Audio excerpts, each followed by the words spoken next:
Hey, rad cats and cool kitties. My name is Lenny Graves, and I have my spiffy leopard shirt on, so I figured I'd do one more video. I already did horoscopes for this week, but gosh darn it, I'm an astrologer, and I'm going to start acting like one. I'm going to do more videos, so I thought I'd do another astrology-related video. It's not so much a horoscope because I already did one, and, well, the stars are still where they are.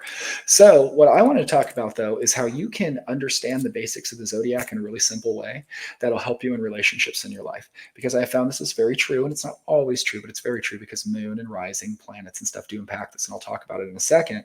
But you just go on your elements. And certain elements really go together well, and certain elements do not go together well. And certain elements that don't go together well still go together better than other elements.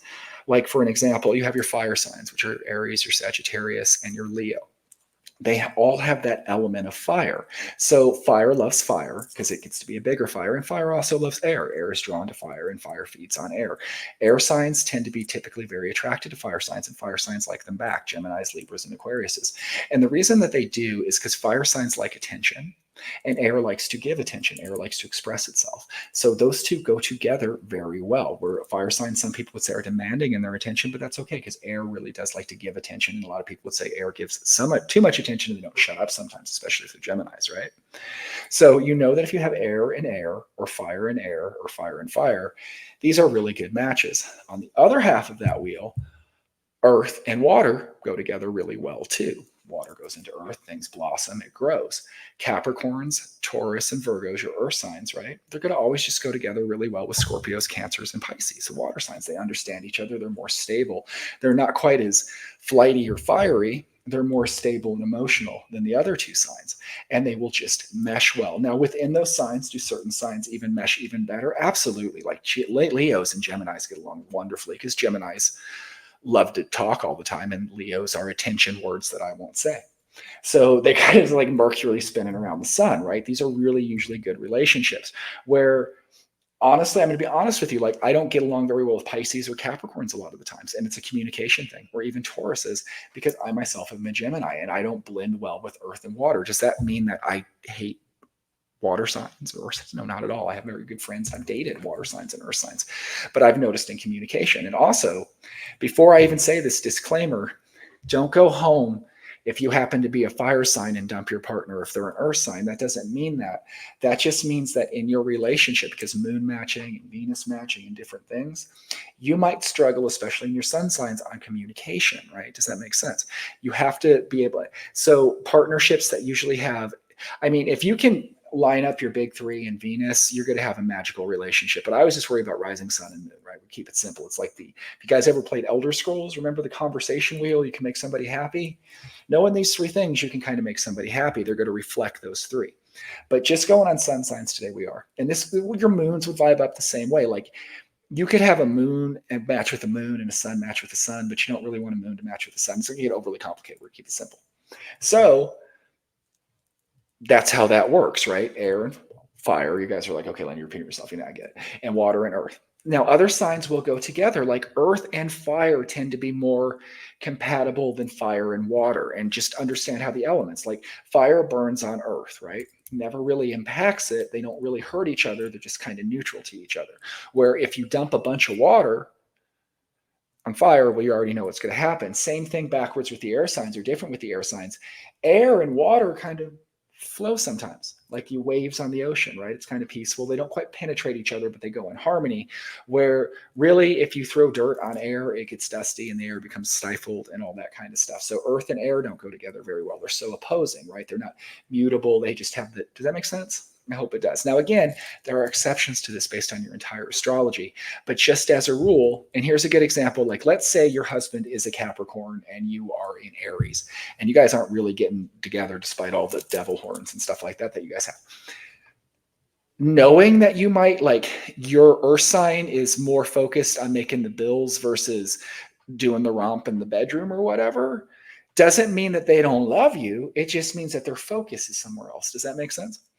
If your air sign wants to be a little bit more talkative in their expression of their fondness, and you happen to be a water sign who's more quiet about it, that might be a problem, because like one person's like, God damn, they just won't shut up. Again, I swear all the time. And then the other person's like, they don't talk at all. So if you're running into problems in a relationship, don't look at this as like a door to get out of that relationship. Look at this as, now that I understand the problem, I can start to fix that. Like if I'm a Cancer and tend to withdraw to my feelings and not go forward, and I happen to be with a Leo who really wants that expression of feeling, well, now I know I can make a point to do that, because at the end of the day, my dark and lovely souls, we are governed by our stars, but we are not just completely our stars. I'm a Gemini. I change my mind all the time. I can't shut up, right? I have a Scorpio moon. I listen to music all the time. I get all broody, but I'm not always that person. And I can override that because I'm a thinking, breathing human being with my own consciousness that experiences. I can override my Gemini traits, even though that's not something I should do. Like I know I shouldn't chain smoke and eat chocolate cake all day. That would be amazing, right? But I'm enough to know not to do that, even though I promise you that is in my nature to do such things. But we do the same thing with astrology. So when you're thinking about matches, I always say go into it with a good idea of knowing who you're getting involved with. Usually that's a good sign right off. If you're going to have a compatible sign, if you're going to have an element that's blending, heck yeah. If you don't happen to, if you run into a problem with that, you're going to realize it could be just the way you guys' signs are rubbing each other. And if you understand their sign more and the way their element expresses itself, either whimsical and airy or mysterious and dark, depending if it's water or air, or steadfast and enduring, or burning with creation, earth or fire, you're going to understand what motivates that person. You're going to understand that fire needs attention. Fire needs to be fed. You're going to understand that earth needs stability. You're going to understand that water needs mystery and that air needs expression. All of these things are going to come together, and you're just going to have better relationships. And this is not just love. This is relationships with everyone you encounter in your life. Some of my best friends are Sagittarius. I'm a Gemini. That's a thing. They go across the board. And it's just weird. It's just weird. And like I said, some signs within other signs, Geminis and Aquarius get along very well.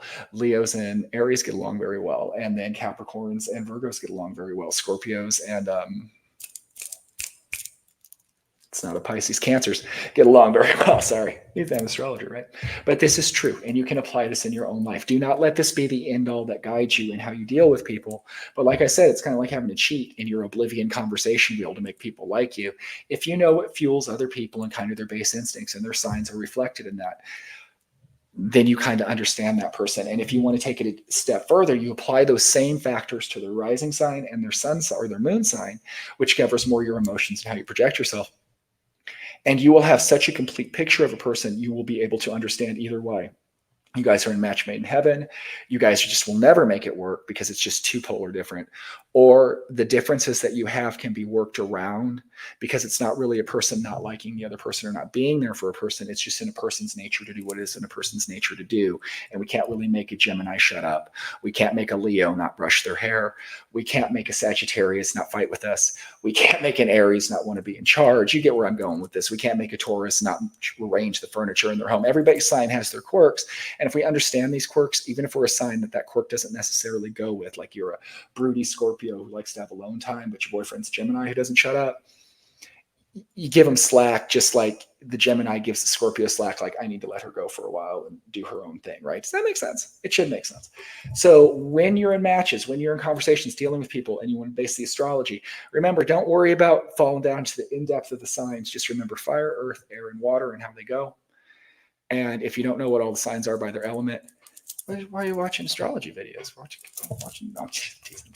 But that's the general way, and you can always easily look that up. And like you can always go to like AstroSeek and stuff like that. And I'm not endorsing them at all. There's a bunch of white sites that'll do it, but not that I don't endorse AstroSeek. They're a cool site, but they'll tell you what your sun, your moon, your rising, do a basic chart for you. They might not interpret it, but they'll give you a good idea. So my dark and lovely souls, I hope you see me squinting because I have my glasses on.